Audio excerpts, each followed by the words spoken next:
こんにちは、サウンです。今日はですね、昨日僕コロナのワクチン打ってきたので、ちょっと腕がまだ痛いんですけど、今日はそのワクチンと韓国のコロナ状況について話しすると思います。僕は昨日打ったのはファイザーの2回目でしたけど、僕の場合はあんまり副作用がなくて、ただ腕が痛いだけでした。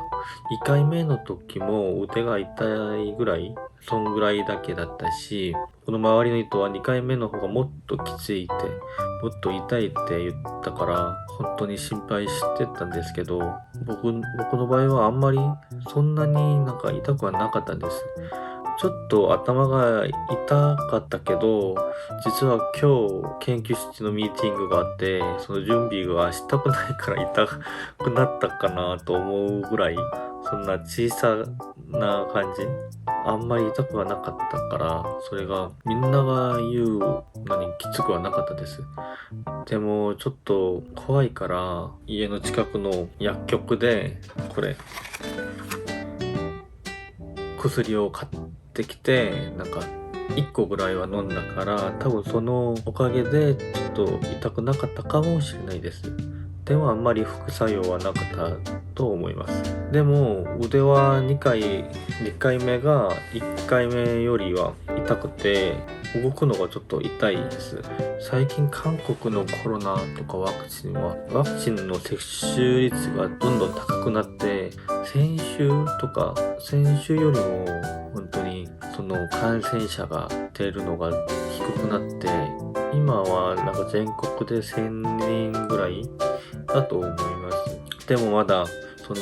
ソーシャルディステンス、その僕が住んでるソウルとかその近くにはまだステージ4でみんななんか集まるのがダメだし、6時までは4人まで、その以降は2人だけ集まってなんかご飯とか飲みに行くのができるから、まだまだまあ大丈夫っていうことはないと思います。でもなんかワクチンの接種率が高くなったから、その代わりにワクチンを2回目まで完全に接種して、その後2週が過ぎたら、その後からは人の人数制限には入れなくて、10時以後は2人って言ったけど、接種完了した人なら、人がいたら3人、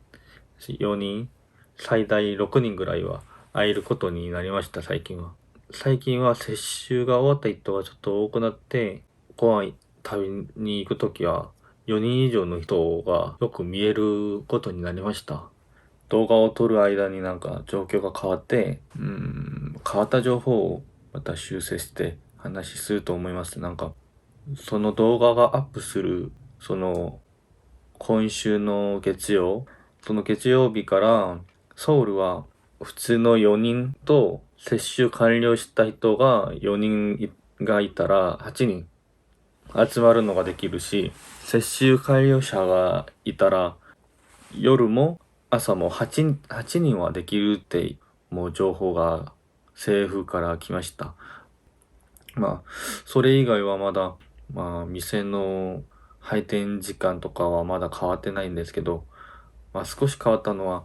まあ、勉強する人、受験生とかのために、まあ、スタディカフェとかのところは12時までは空いていますって言いますけど、それはまあ普通に遊びに行く人とかは、まあ受験生じゃない、勉強しない人ならあんまり関係ない話なので、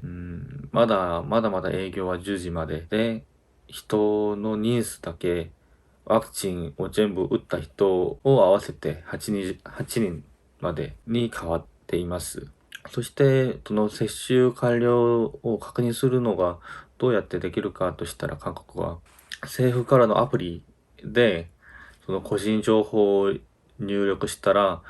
その人がまだ打ってなかったか、1回目だけか、2回まで完璧に打ったかを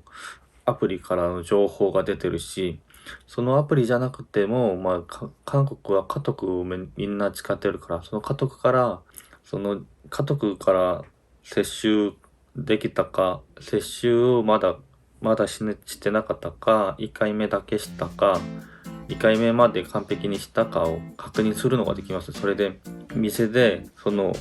その情報が入れたアプリの QR をその店の人に見せてチェックしたら、1回目完了します、2回目完了しますとか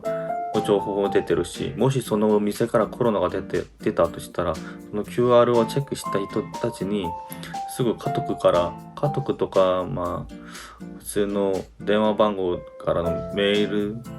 にすぐぜひ検査を受けてくださいとかのメッセージが来ると思います。僕はまだその感染者とかの同じところにいたことがないので、そのメールとかはもらったことないんですけど、そうだと聞いたから、確認できると思います。でもコロナが2年間続いて、そのお店やってる人たちはお店を潰れるとか、辞める人がちょっと多くなって、なんかいろいろ大変だなと思います。最近、コロナのせいでデリバリーも増えたし、あんまり外で食べる人があんまりないから大丈夫かなと思うより、なんか本当に僕も飲み会もあんまりしないし、お昼食べるときいつも Vlog にも見せてあげたんですけど、そんなに外で食べることが少なくなって、それコロナが終わってもそうなるかなと思っています。日本のコロナの状態は今どんな感じですか？韓国みたいな時間制限とか人数制限とかありますか？今の日本の情報を下のコメント欄に書いてたらなんか嬉しいと思います。接種率も高くなったから早くコロナがちょっと落ち着いて旅行に行けることになったら本当にいいなと思います。僕もコロナができる前絶対なんか海外旅行行こうと思いましたけど、そう思った時点からもう2年ぐらいになったから、終わったらまだ行ったことない東京とか関東の地方にも行きたいし、冬には北海道にも行きたいし、沖縄とか行ったことないところたくさん行きたいから、早くコロナがちょっと落ち着いたらいいなと思います。皆さんもその落ち着く前にはぜひワクチンちゃんと打ってコロナひかないように